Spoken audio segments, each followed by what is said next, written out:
എല്ലാവർക്കും സുഖം വിശ്വസിക്കുന്നു. നമുക്കിന്ന് മൂന്നാമത്തെ അധ്യായം പബ്ലിക് അഡ്മിനിസ്ട്രേഷൻ ഈ അധ്യായം ചർച്ച ചെയ്യാം. ഇതിലെ ഏറ്റവും പ്രധാനപ്പെട്ട പോയിന്റുകൾ എന്തൊക്കെയാണ്, ടോപ്പിക്കുകൾ എന്തൊക്കെയാണ് എന്ന് നമുക്ക് നോക്കാം. പബ്ലിക് അഡ്മിനിസ്ട്രേഷൻ എന്ന് പറഞ്ഞാൽ പൊതുഭരണം എന്നാണ് മലയാളം. ഇതിന് ഒരു നിർവചനം, ഒരുപാട് നിർവചനങ്ങൾ കൊടുത്തിട്ടുണ്ട്. ഏറ്റവും പ്രധാനപ്പെട്ട ഒരെണ്ണം പടിഞ്ഞാറൻ ചിന്തകനായ എൻ ഗ്ലാഡൻ അദ്ദേഹം നൽകിയിട്ടുള്ളൊരു നിർവചനം ഉണ്ട്. Public administration is concerned with the administration of the government എന്നാണ് അദ്ദേഹം പറഞ്ഞത്. അതായത് ഗവൺമെൻറ്റിൻ്റെ ഭരണവുമായി അല്ലെങ്കിൽ ഗവൺമെൻറ്റിൻ്റെ ഭരണ നിർവഹണമാണ് പൊതുഭരണം എന്ന് പറയാം. അല്ലെങ്കിൽ ഗവൺമെൻറ് ഭരണം നിർവഹിക്കുന്നത് പൊതുഭരണ വകുപ്പിലൂടെയാണ് എന്ന് വേണമെങ്കിലും പറയാം. അതാണ് പബ്ലിക് അഡ്മിനിസ്ട്രേഷൻ എന്നതിന് എൻ ഗ്ലാഡൻ നൽകിയിട്ടുള്ള ഒരു നിർവചനം. ഇനി പബ്ലിക് അഡ്മിനിസ്ട്രേഷനെ നമുക്ക് കുറച്ചുകൂടി വിപുലമായ രീതിയിൽ ഒന്ന് നിർവചിച്ചാൽ, പബ്ലിക് അഡ്മിനിസ്ട്രേഷൻ എന്താണ് എന്ന് നോക്കിയാൽ, public administration is governmental administration. Public administration എന്ന് പറയുന്നത് ഗവൺമെൻറ്റൽ അഡ്മിനിസ്ട്രേഷനാണ്.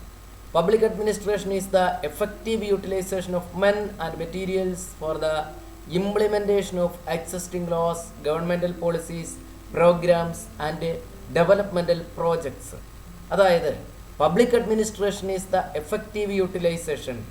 പബ്ലിക് അഡ്മിനിസ്ട്രേഷൻ എന്ന് പറയുന്നത് കാര്യക്ഷമമായ രീതിയിലുള്ള ഉപയോഗമാണ്. എന്ത് ഉപയോഗിക്കലാണ്? ഓഫ് മെൻ ആൻഡ് മെറ്റീരിയൽസ്, മനുഷ്യനെയും സാധനങ്ങളെയും ഉപയോഗിക്കലാണ്.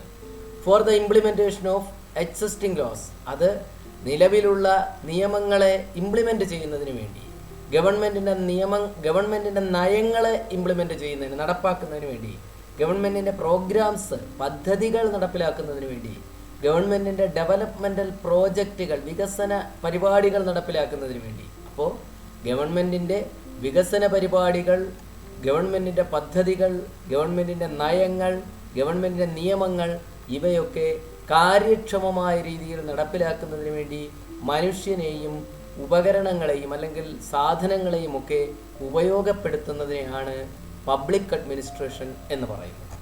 ഗവൺമെൻറ്റൽ ഇൻസ്റ്റിറ്റ്യൂഷൻസ് കൊണ്ടാണ് നമ്മളിത് നടപ്പിലാക്കുന്നത്, അല്ലെങ്കിൽ ഗവൺമെൻറ്റിൻ്റെ ഓഫീസുകളിലൂടെയാണ് ഇത് നടപ്പിലാക്കുന്നത്. Governmental institutions R part of public administration. They function for the welfare of the people. അങ്ങനെ പബ്ലിക് അഡ്മിനിസ്ട്രേഷൻ നടപ്പിലാക്കുന്നത് ഗവൺമെൻറ് ഓഫീസുകളിലൂടെയാണ്.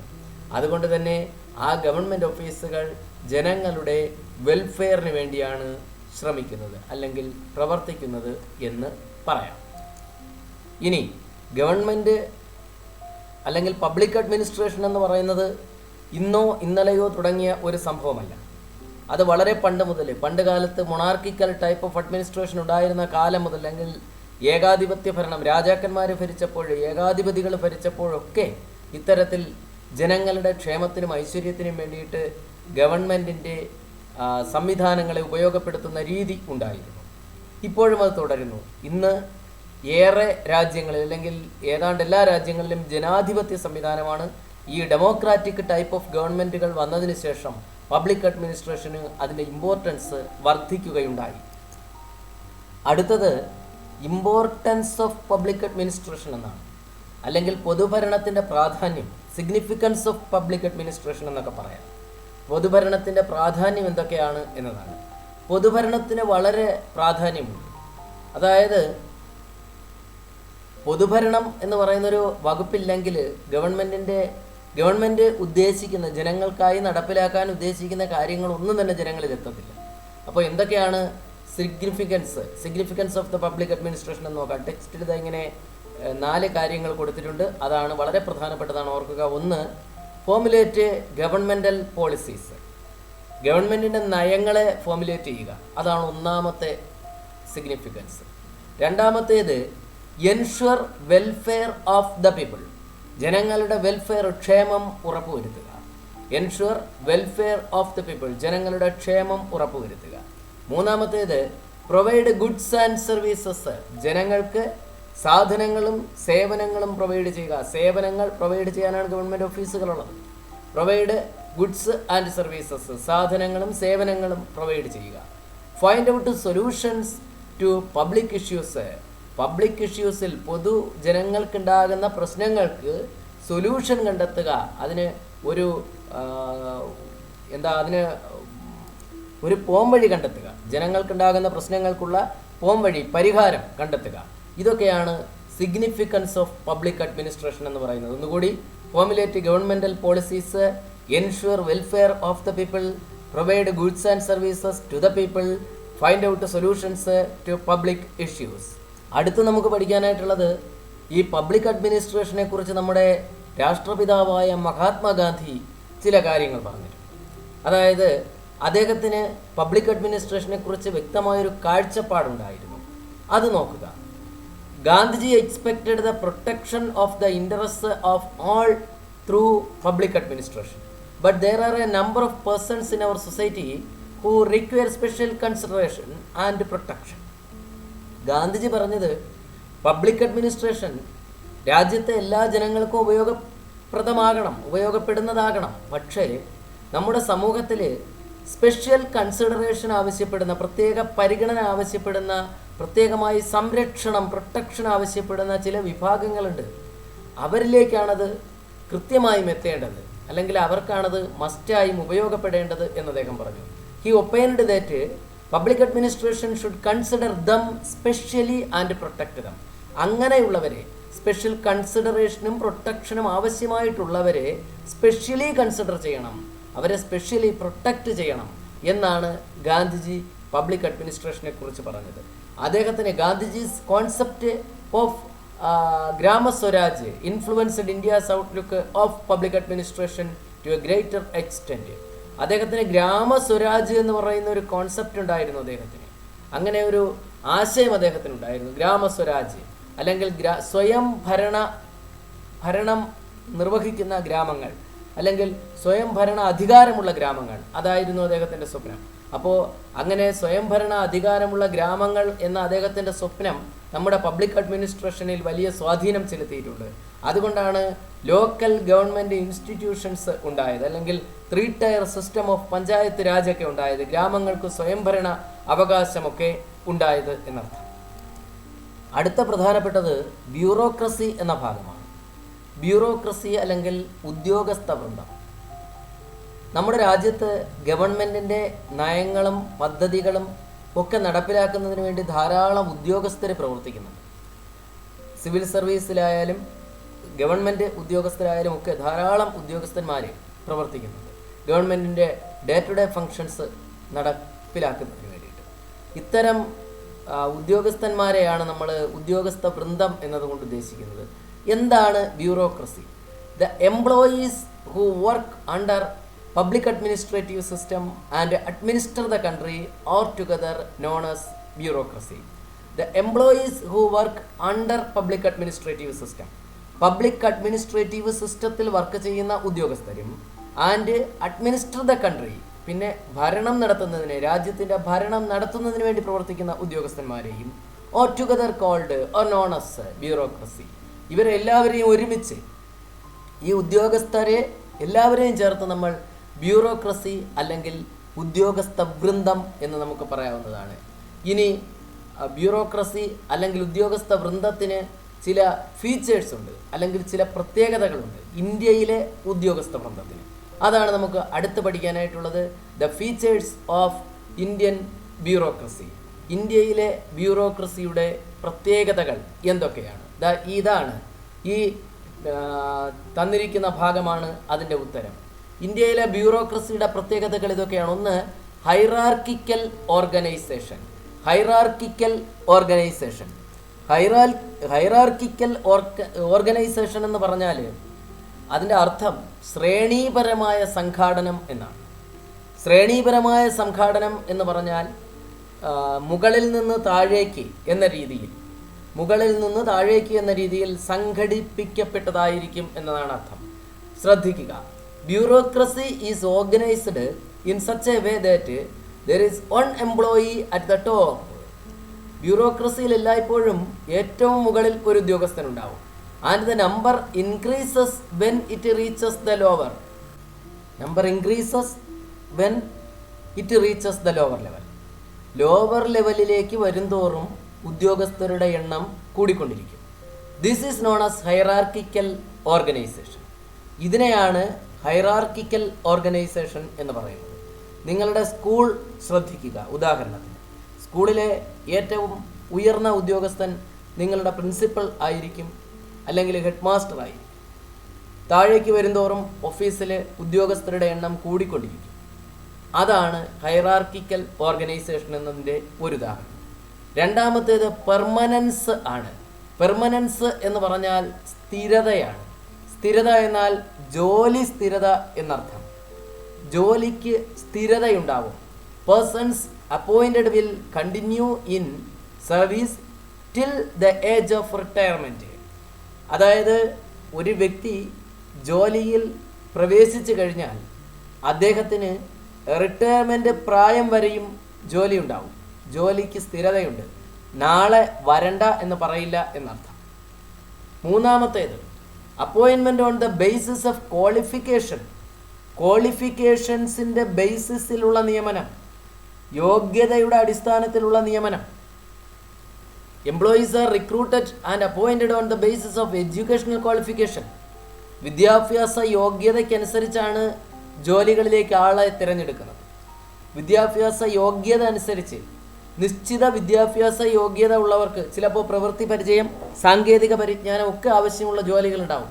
അത്തരം ക്വാളിഫിക്കേഷൻസ് എന്താണോ ആവശ്യപ്പെടുന്നത് ആ ക്വാളിഫിക്കേഷൻ അല്ലെങ്കിൽ യോഗ്യത ഉള്ളവർക്ക് മാത്രമാണ് നിയമനം നൽകുന്നത്.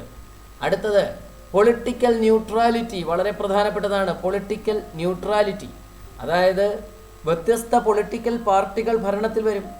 ഓരോ പൊളിറ്റിക്കൽ പാർട്ടിയുടെയും നയങ്ങൾ വ്യത്യസ്തമായിരിക്കും. പക്ഷേ ഈ ഉദ്യോഗസ്ഥർ രാഷ്ട്രീയം പാർട്ടി അല്ലെങ്കിൽ ഏത് പാർട്ടിയാണോ ഭരണം നടത്തുന്നത്, അധികാരത്തിലിരിക്കുന്നത്, ആ പാർട്ടിയുടെ നയം നടപ്പിലാക്കാൻ ബാധ്യസ്ഥരായിരിക്കും എന്നർത്ഥം.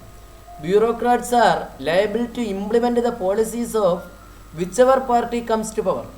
ഏത് പാർട്ടി അധികാരത്തിൽ വന്നാലും ആ പാർട്ടിയുടെ നയങ്ങൾ നടപ്പിലാക്കുവാൻ ഉദ്യോഗസ്ഥർക്ക് ചുമതലയുണ്ട്. Party interest should not reflect in their work. അവരുടെ രാഷ്ട്രീയ താല്പര്യങ്ങൾ അവരുടെ ജോലിയിൽ പ്രതിഫലിക്കാൻ പാടില്ല. They should act neutrally. അവരെന്ത് ചെയ്യണം?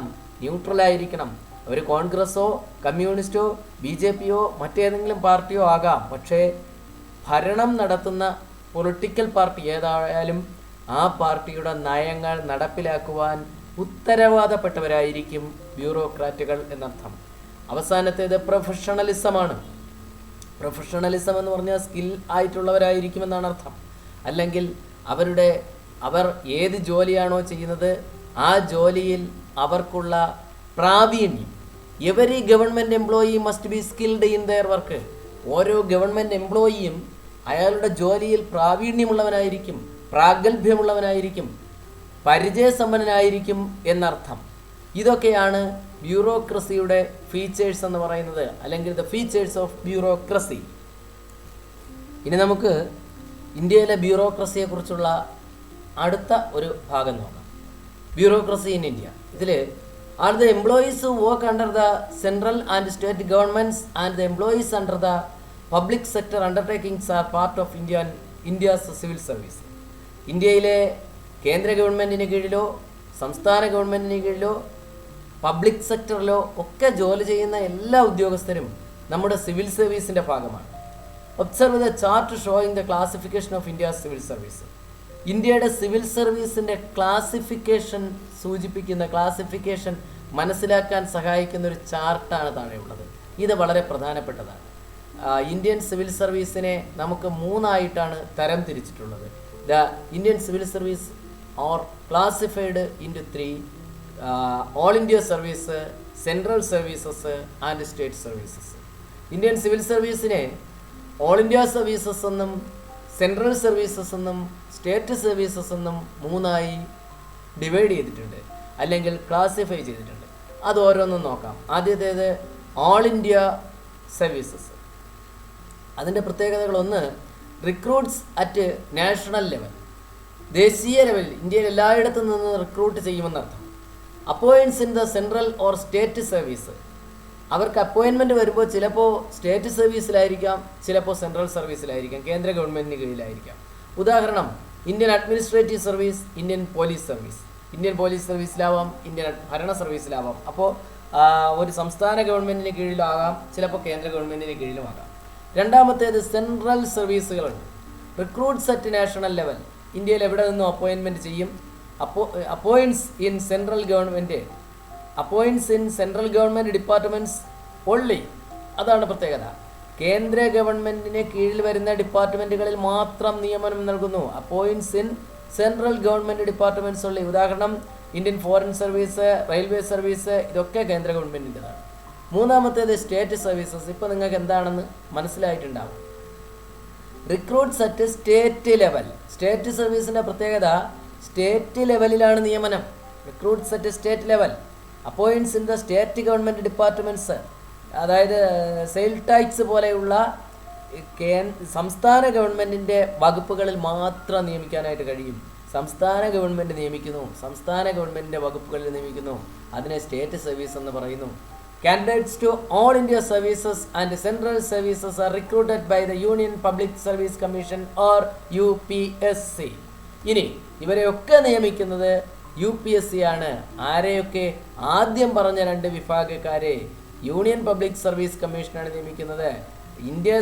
ഓൾ ഇന്ത്യ സർവീസിലാണെങ്കിലും സെൻട്രൽ സർവീസിലാണെങ്കിലും ഉദ്യോഗസ്ഥരെ നിയമിക്കുന്നത് union public service commission UPSC ആണ്.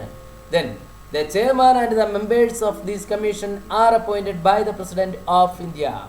UPSCയുടെ ചെയർമാനെയും UPSCയിലെ അംഗങ്ങളെയും അപ്പോയിൻമെൻറ്റ് ചെയ്യുന്നത് പ്രസിഡന്റ് ഓഫ് ഇന്ത്യയാണ്. The UPSC has elaborate mechanisms for the recruitment of candidates based on qualification. ധാരാളം ഉദ്യോഗസ്ഥരെ നിയമിക്കേണ്ടതായിട്ടുണ്ട്, ഓൾ ഇന്ത്യ ബേസിസിലാണ്. അതുകൊണ്ട് തന്നെ അവർക്ക് വളരെ എലാബറേറ്റ് ആയിട്ടുള്ളൊരു മെക്കാനിസം അതിനുവേണ്ടി വർക്ക് ചെയ്യുന്നും ഉണ്ട്. At the state level, candidates are recruited by the Public Service Commission or PSC. സംസ്ഥാന തലത്തിൽ ഉദ്യോഗസ്ഥരെ നിയമിക്കുന്നത് PSC ആണ്, പബ്ലിക് സർവീസ് കമ്മീഷൻ. കേരളത്തിന് പബ്ലിക് സർവീസ് കമ്മീഷൻ ഉണ്ട്, തമിഴ്നാടിനുണ്ട്, കർണാടകയ്ക്കുണ്ട്. ഓരോ സ്റ്റേറ്റിനും പബ്ലിക് സർവീസ് കമ്മീഷൻ കാണും. കേരളത്തിൻ്റെ നാമൊക്കെ PSC, Kerala public service commission എന്ന് വരും. The governor appoints the chairman and the members of the state public service commission. State public service കമ്മീഷൻ്റെ ചെയർമാനെയും അതിലെ മെമ്പേഴ്സിനെയും അപ്പോയിൻറ്റ് ചെയ്യുന്നത് ഗവർണർ ആയിരിക്കും. UPSC ആണെങ്കിൽ president of India. UPSC and state PSCs are constituted on the basis of constitutional provisions. ഭരണഘടനാപരമായ provisions അനുസരിച്ചിട്ടാണ് UPSCയും അതേപോലെ PSCയിലുമൊക്കെ ആളുകളെ നിയമിക്കുന്നത്. അതുകൊണ്ട് തന്നെ ഇത്തരം സ്ഥാപനങ്ങളെ അല്ലെങ്കിൽ UPSCയെയും PSCയെയും നമുക്ക് കോൺസ്റ്റിറ്റ്യൂഷണൽ ഇൻസ്റ്റിറ്റ്യൂഷൻസ് എന്ന് വിളിക്കാം, ഭരണഘടനാ സ്ഥാപനങ്ങൾ എന്ന് വിളിക്കാം. ഭരണഘടനയിലെ പ്രൊവിഷൻസ് അനുസരിച്ച് പ്രവർത്തിക്കുന്ന സ്ഥാപനങ്ങളായതുകൊണ്ട് ഇവയെ കോൺസ്റ്റിറ്റ്യൂഷണൽ ഇൻസ്റ്റിറ്റ്യൂഷൻസ് എന്ന് വിളിക്കാം. ഒരു കാര്യം കൂടി അവസാനം ഇതിൽ പ്രത്യേകം പറഞ്ഞിട്ടുണ്ട്. Hierarchical organisation, one of the significant features of bureaucracy creates delay in taking decisions in administrative field. നമ്മുടെ ബ്യൂറോക്രസിയിലെ ഒരു പ്രത്യേകത ഹൈറാർക്കിക്കൽ, ശ്രേണീപരമായ സംഘാടനം, അങ്ങനെ ഒരു സംഭവം ഉള്ളത് കൊണ്ടാണ് നമ്മുടെ രാജ്യത്ത് ഡിലേ ആകുന്നത് കാര്യങ്ങൾ. ബ്യൂറോക്രസിയിൽ നമുക്കൊരു ഡിസിഷൻ എടുക്കാൻ ഭരണകാര്യങ്ങളിലുള്ളൊരു തീരുമാനമെടുക്കുന്നത് ബ്യൂറോക്രസിയുടെ ഭാഗത്തു നിന്ന് ഡിലേ ആകാനുള്ള കാരണം ഹൈറാർക്കിക്കൽ ഓർഗനൈസേഷൻ ഉള്ളത് കൊണ്ടാണ് എന്നും പറഞ്ഞിട്ടുണ്ട്. അടുത്തത് അഡ്മിനിസ്ട്രേറ്റീവ് റീഫോംസ് ആണ്. A number of steps are taken by the government for increasing the efficiency of the services and to provide services to the people in a time-bound manner. അതായത് ഒരു നിശ്ചിത സമയത്തിനുള്ളിൽ ജനങ്ങൾക്ക് ലഭിക്കേണ്ട സേവനങ്ങൾ പരമാവധി ലഭിക്കുന്നതിന് വേണ്ടി ഗവൺമെൻറ്റിൻ്റെ പ്രവർത്തനങ്ങളുടെ കാര്യക്ഷമത കൂട്ടുന്നതിന് വേണ്ടിയൊക്കെ ഗവൺമെൻറ് പല കാര്യങ്ങളും ചെയ്യാറുണ്ട്. ഈ കാര്യങ്ങളെ they are known as administrative reforms. ഇവയെയാണ് നമ്മൾ അഡ്മിനിസ്ട്രേറ്റീവ് റീഫോംസ് അല്ലെങ്കിൽ ഭരണ പരിഷ്കാരങ്ങൾ എന്ന് വിളിക്കുന്നത്. അടുത്തത് ഗവേണൻസ്. എന്താണ് ഗവേണൻസ് എന്ന് നോക്കാം. വളരെ എളുപ്പമുള്ളതാണ്. Governance is the use of electronic technology in administration. Electronic technology ഭരണകാര്യങ്ങളിൽ ഉപയോഗിക്കുന്നതിനെയാണ് ഗവേണൻസ് എന്ന് പറയുക. This helped to obtain government services easily in a speedy manner. ഗവൺമെൻറ്റിൻ്റെ സേവനങ്ങൾ വളരെ എളുപ്പത്തിൽ വേഗത്തിൽ ജനങ്ങൾക്ക് ലഭിക്കുന്നതിന് സഹായകമാകുന്നതാണ് ഇ ഗവേണൻസ്. ഉദാഹരണം എന്ന് പറയുന്നത്, നിങ്ങൾ +2 ഹയർ സെക്കൻഡറിക്ക് അഡ്മിഷന് ഏകജാലക സംവിധാനം എന്ന് പറയുന്ന ഒരെണ്ണമുണ്ട്, സിംഗിൾ വിൻഡോ സിസ്റ്റം. അതുപോലെ തന്നെ നമ്മൾ എന്തെങ്കിലുമൊക്കെ ആപ്ലിക്കേഷൻസ് അയക്കുമ്പോൾ, അല്ലെങ്കിൽ നമുക്ക് എന്തെങ്കിലും സർട്ടിഫിക്കറ്റുകൾ വേണം, ഒരു പൊസഷൻ സർട്ടിഫിക്കറ്റ് വേണം, ഒരു ഇൻകം സർട്ടിഫിക്കറ്റ് വേണം, ഇതിനൊക്കെ മുമ്പ് നമ്മൾ വില്ലേജ് ഓഫീസിൽ പോകണം ഡയറക്റ്റ്. ഇപ്പോൾ നമ്മൾ അതൊന്നും ചെയ്യേണ്ട, നമുക്ക് ഇൻ്റർനെറ്റ് വഴി ആപ്ലിക്കേഷൻ അയച്ചാൽ നമുക്ക് അത്തരത്തിൽ ലഭിക്കും. നമ്മൾ ആ സർട്ടിഫിക്കറ്റ് ഡൗൺലോഡ് ചെയ്തെടുത്താൽ മതി. ഇതിനാണ് ഇ ഗവേണൻസ് എന്ന് പറയുക. അപ്പോൾ സ്വാഭാവികമായും ഇ ഗവേണൻസിന് ധാരാളം ബെനിഫിറ്റുകളുണ്ട്. അടുത്ത് പറയാനുള്ള ഭാഗം അതാണ്, examine the benefits of E governance. E ഗവേണൻസിൻ്റെ ബെനിഫിറ്റുകൾ എന്തൊക്കെയാണെന്ന് നോക്കുക. Can receive services with the help of information technology. IT-യുടെ സഹായത്തോടെ നമുക്ക് സേവനങ്ങൾ ലഭിക്കുന്നു. Second one, need not to wait in government offices for services. നമ്മൾ ഗവൺമെൻറ് ഓഫീസുകളിൽ ചെന്ന് നിൽക്കണ്ട, അവിടെ ചെന്ന് കാത്തു നിൽക്കണ്ട സേവനങ്ങൾക്ക് വേണ്ടി. നമ്മളൊരു സർട്ടിഫിക്കറ്റിന് വേണ്ടി അവിടെ ചെന്നിട്ട് കാത്തു നിൽക്കണ്ട. നമുക്ക് ഇൻ്റർനെറ്റ് വഴി ആപ്ലിക്കേഷൻ അയക്കാം, ഇൻ്റർനെറ്റ് വഴി നമുക്കത് ഡൗൺലോഡ് ചെയ്തെടുക്കാം. സമയലാഭം. Government services offered speedily and with less expense. നമുക്ക് വളരെ വേഗത്തിൽ ചിലവ് കുറച്ച് ഗവൺമെൻറ്റിൻ്റെ സേവനങ്ങൾ ഇങ്ങ് കിട്ടും. Efficiency of the offices and quality of the services get enhanced. ഓഫീസുകളുടെ കാര്യക്ഷമത, സേവനങ്ങളുടെ ക്വാളിറ്റി, ഇതൊക്കെ വർദ്ധിപ്പിക്കപ്പെട്ടു, അല്ലെങ്കിൽ ഇതൊക്കെ കൂടുന്നതിന് സഹായകമായി ഇ ഗവേണൻസ് എന്ന് പറയുന്നത്. അത് കഴിഞ്ഞാൽ നമുക്ക് പഠിക്കാനുള്ളത് റൈറ്റ് ടു ഇൻഫർമേഷൻ ആക്റ്റാണ്. വിവരാവകാശ നിയമം 2005 ഗവൺമെൻറ് ഇത് പാസ്സാക്കുന്നത്. Right to information act 2005. ഇതനുസരിച്ച് ഗവൺമെൻറ്റിൻ്റെ സേവനങ്ങളെക്കുറിച്ചും ഗവൺമെൻറ്റിൻ്റെ പ്രവർത്തനങ്ങളെക്കുറിച്ചും ഒക്കെ എല്ലാ പൊതുജനങ്ങൾക്കും അറിയാനായിട്ട് അവകാശമുണ്ട്. അതാണ് റൈറ്റ് ടു ഇൻഫർമേഷൻ ആക്ട് എന്ന് പറയുന്നത്. അപ്പോൾ റൈറ്റ് ടു ഇൻഫർമേഷൻ ആക്ട് പാസ്സാക്കപ്പെട്ട വർഷം ഓർത്തിരിക്കുക, 2005. പിന്നെ അതോടൊപ്പം തന്നെ ഒരു ഇൻഫർമേഷൻ കമ്മീഷനെ ഗവൺമെൻറ് അപ്പോയിൻ്റ് ചെയ്തിട്ടുണ്ട്. വളരെ പ്രധാനപ്പെട്ടതല്ല എങ്കിലും ആ ഭാഗം കൂടി നമുക്ക് നോക്കാം. അപ്പോൾ ഇൻഫർമേഷൻ കമ്മീഷൻ, ഞാൻ നേരത്തെ പറഞ്ഞു ഗവൺമെൻറ്റിൻ്റെ പ്രവർത്തനങ്ങളെക്കുറിച്ചൊക്കെ നമുക്ക് അറിയാനായിട്ട് സാധിക്കുമെന്ന് പറഞ്ഞു. If the authorities do not give or refuse to give the information or gave wrong and unsatisfactory replies. നമ്മൾ എന്തെങ്കിലും ഒരു കാര്യം, ഒരു വിവരം അറിയുന്നതിന് വേണ്ടിയിട്ട് അപേക്ഷിച്ചപ്പോൾ നമുക്ക് വിവരം തരുന്നില്ല, തെറ്റായ വിവരങ്ങൾ തരുന്നു, അല്ലെങ്കിൽ നമുക്ക് തൃപ്തിയാകുന്ന തരത്തിൽ വിവരം നൽകുന്നില്ല എങ്കിൽ one can approach the information commission and can file an appeal. അങ്ങനെയുള്ളൊരു വ്യക്തിക്ക് ഇൻഫർമേഷൻ കമ്മീഷനെ അപ്രോച്ച് ചെയ്യാം, അവിടെ കേസ് ഫയൽ ചെയ്യാം. If the commission is convinced, കമ്മീഷന് കാര്യം ബോധ്യമായാൽ a fine of ₹250 per day can be imposed on the employee concerned till the information is given. അങ്ങനെ നമ്മൾ കൊടുത്ത പരാതിയിൽ സത്യമുണ്ട്, കഴമ്പുണ്ട് എന്ന് ബോധ്യമായാൽ കമ്മീഷന് അതിന് കാരണക്കാരനായ ഉദ്യോഗസ്ഥനിൽ നിന്ന് ദിവസം ₹250 വീതം പിഴയായി വാങ്ങുവാനുള്ള അവകാശം ഉണ്ട്, അധികാരമുണ്ട്. അതോടൊപ്പം തന്നെ അടുത്തതാണ് റൈറ്റ് ടു സർവീസ് എന്ന് പറയുന്നത്, സേവന അവകാശം. എന്താണ് സേവന അവകാശം എന്ന് നോക്കാം. Right to service act is a law which ensures services to the people. ജനങ്ങൾക്ക് സേവനങ്ങൾ ഉറപ്പു നൽകുന്നതിനുള്ള അവകാശമാണ്, അല്ലെങ്കിൽ അതിനുവേണ്ടി നിർമ്മിച്ചിട്ടുള്ളൊരു നിയമമാണ് റൈറ്റ് ടു സർവീസ് എന്ന് പറയുന്നത്. This law determines the time limit for every service given by a government office. ഒരു ഗവൺമെൻറ് ഓഫീസിൽ നമ്മളൊരു സേവനത്തിന് വേണ്ടി ചെന്നാൽ ആ സേവനം നമുക്ക് ചെയ്തു തരേണ്ടതിനൊരു ടൈം ലിമിറ്റ് നിശ്ചയിച്ചിട്ടുണ്ട്. If the deserved service is not given within this time limit, ഈ ടൈം ലിമിറ്റിനുള്ളിൽ നമുക്കുള്ള സേവനം ലഭിച്ചില്ല എങ്കിൽ, ചെയ്തു തന്നില്ല എങ്കിൽ, the responsible employee should pay a fine. അതിനുത്തരവാദിയായ ഉദ്യോഗസ്ഥൻ ആരാണോ അയാൾ ഫൈൻ അടയ്ക്കേണ്ടി വരും. As per the right to service act, an officer is appointed in every government office to give guidance and proper help to the applicants. അപേക്ഷകർക്ക് guidance നൽകുന്നതിനും proper help നൽകുന്നതിനുമൊക്കെ വേണ്ടിയിട്ട് ഒരു ഉദ്യോഗസ്ഥനെ എല്ലാ ഗവൺമെൻറ് ഓഫീസുകളിലും നിയമിച്ചിട്ടുണ്ട്. അതുകൊണ്ട് തന്നെ due to the continued interventions of the civil society, The governments have also taken some other steps to make administration more effective. ഇനി ഭരണം കൂടുതൽ കാര്യക്ഷമമാക്കുന്നതിന് വേണ്ടി ഗവൺമെൻറ്റിൻ്റെ ഭാഗത്തു നിന്ന് വേറെയും ചില കാര്യങ്ങൾ അല്ലെങ്കിൽ മറ്റു ചില ഉപാധികൾ കൂടിയുണ്ട്. അവയിൽ പ്രധാനപ്പെട്ടത് കൂടി നോക്കാം. ലോകപാൽ ആൻഡ് ലോകായുക്ത. ലോക്പാൽ ആൻഡ് ലോകായുക്ത. എന്താണ് ലോക്പാൽ, എന്താണ് ലോകായുക്ത എന്നുകൂടി നമുക്ക് നോക്കാം. Lokpal and Lokayukta are institutions constituted to prevent corruption at administrative, bureaucratic and political levels. Administrative ലെവലിലാവാം, ബ്യൂറോക്രാറ്റിക് ലെവലിലാവാം, പൊളിറ്റിക്കൽ ലെവലിലാകാം. ഇതിലേത് തരത്തിലുമുള്ള കറപ്ഷൻസ്, അഴിമതികൾ ഒഴിവാക്കുന്നതിന് വേണ്ടി രൂപീകരിക്കപ്പെട്ടിട്ടുള്ള രണ്ട് ബോഡികളാണ് ലോക്പാൽ എന്നും ലോകായുക്ത എന്നും പറയുന്നത്. The institutions constituted at the national level to prevent corruption is Lokpal. ദേശീയ തലത്തിൽ അഴിമതി തടയുന്നതിന് വേണ്ടി രൂപീകരിക്കപ്പെട്ടിട്ടുള്ള ഇൻസ്റ്റിറ്റ്യൂഷനാണ് ലോക്പാൽ എന്ന് പറയുന്നത്. Lokpal has the power to register cases and issues of corruption against employees and public workers and can suggest necessary action. ലോക്പാലിന് അധികാരമുണ്ട്. എന്തിനാണ്?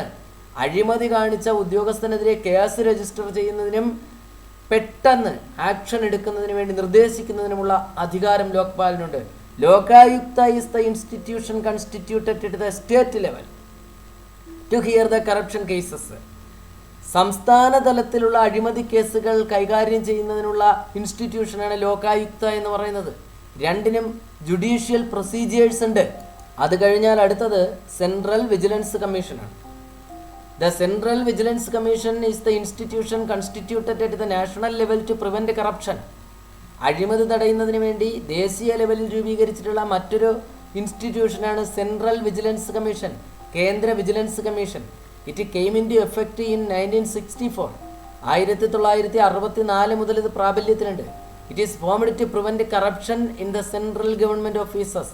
കേന്ദ്ര ഗവൺമെൻറ് ഓഫീസുകളിൽ അഴിമതി ഇല്ലാതാക്കുന്നതിന് വേണ്ടി രൂപീകരിച്ചിരിക്കുന്നതാണ് central vigilance commission. The central vigilance commissioner is the head of the central vigilance commission.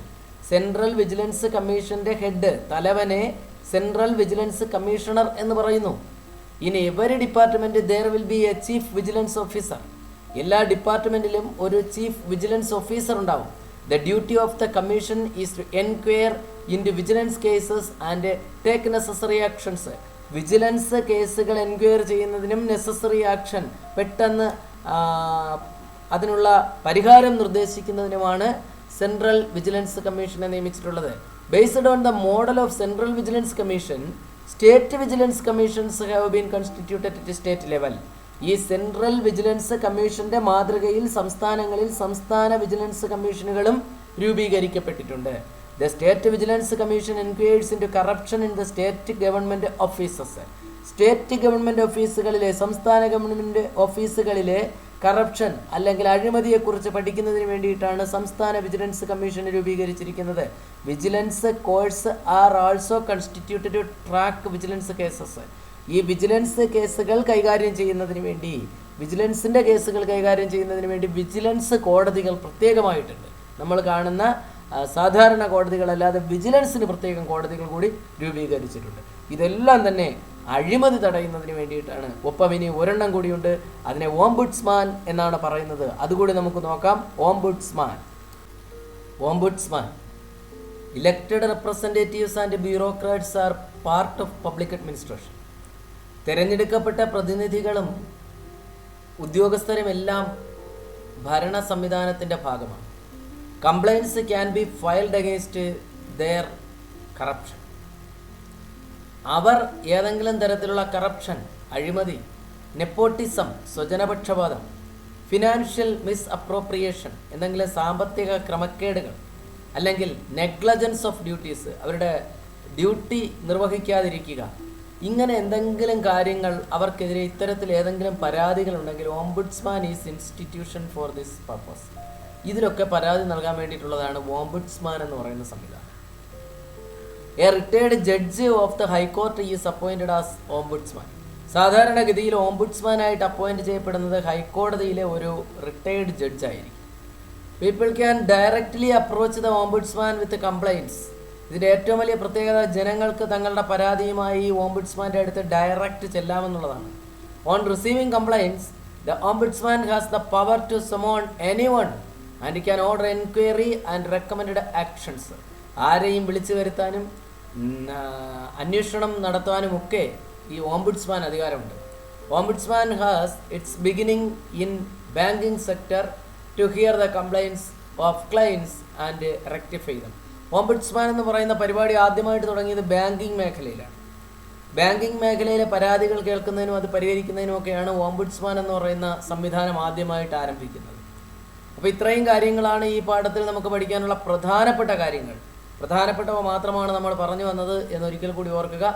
അപ്പോൾ public administration, അതുപോലെ പബ്ലിക് അഡ്മിനിസ്ട്രേഷൻ്റെ സിഗ്നിഫിക്കൻസ്, ബ്യൂറോക്രസിയെക്കുറിച്ച് പഠിച്ചു, അഡ്മിനിസ്ട്രേറ്റീവ് റീഫോംസ് എന്താണെന്ന് പറഞ്ഞു. ബ്യൂറോക്രസിയിൽ നമ്മൾ ഇന്ത്യയിലെ ബ്യൂറോക്രസിയെക്കുറിച്ച് ഇന്ത്യൻ ബ്യൂറോക്രസിയെ 3ആയി തിരിച്ചിട്ടുണ്ടെന്ന് പറഞ്ഞു. All India, central, state. അതിൻ്റെ ഓരോന്നിൻ്റെയും പ്രത്യേകതകൾ, അപ്പോയിൻമെൻറ്റ് എങ്ങനെയാണ്, റിക്രൂട്ട്മെൻറ്റ് എങ്ങനെയാണ്, അതൊക്കെ നമ്മൾ പറഞ്ഞു. അഡ്മിനിസ്ട്രേറ്റീവ് റീഫോംസിൽ ഇ ഗവേണൻസ് പറഞ്ഞു, പിന്നെ റൈറ്റ് ടു ഇൻഫർമേഷൻ എന്നുള്ളത് പറഞ്ഞു, ഇൻഫർമേഷൻ കമ്മീഷൻ അതിൽ പറഞ്ഞിട്ടുണ്ട്, റൈറ്റ് ടു സർവീസ് പറഞ്ഞു, പിന്നെ സെൻട്രൽ വിജിലൻസ് കമ്മീഷനെ കുറിച്ച് പറഞ്ഞു, ലോകായുക്തയെക്കുറിച്ച്, ലോക്പാലിനെ കുറിച്ച് പറഞ്ഞു, ഇപ്പോൾ ഓംബുഡ്സ്മാനെ കുറിച്ച് പറഞ്ഞു. ഇതൊക്കെ ശ്രദ്ധയോടെ പഠിക്കുക, മനസ്സിലാക്കുക. Wish you all the best.